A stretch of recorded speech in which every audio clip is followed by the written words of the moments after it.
Hey, my name is Nick Moke and I'm an associate editor here at Digital Trends.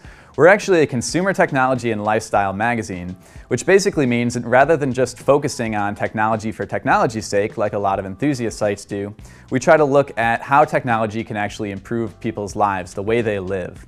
Now, tech is a pretty competitive area to cover online these days. There are a lot of enthusiast sites out there, but we've found our own niche by listening to what readers are interested in. That's what's helped us succeed so far, and that's what I'm going to talk to you guys about a little bit more today.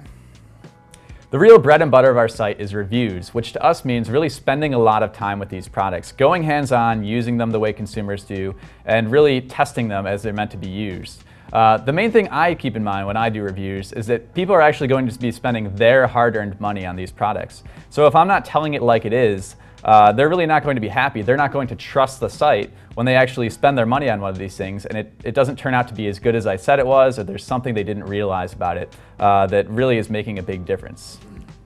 You know, personally, I think that thinking from the consumer's perspective is really important when you're reviewing gadgets. I have a constant stream of technology across my desk here, and I don't pay for any of it. So I think one thing it's really easy to lose perspective of is how much all this stuff costs. It's easy for me to just look at this and say, you know, this is a great flashy product and give it a great score. But often I think when consumers go into a store, the first thing they look at is a price tag. So I really have to make a conscious effort to think about value. That's one thing I think a lot of reviewers, when they just have access to everything, forget about.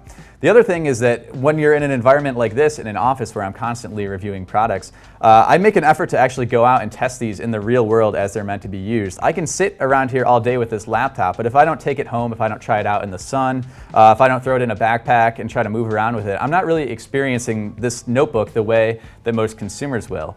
And the fact that we actually go out of our way to do that is something that I think lends a lot of authenticity to our reviews.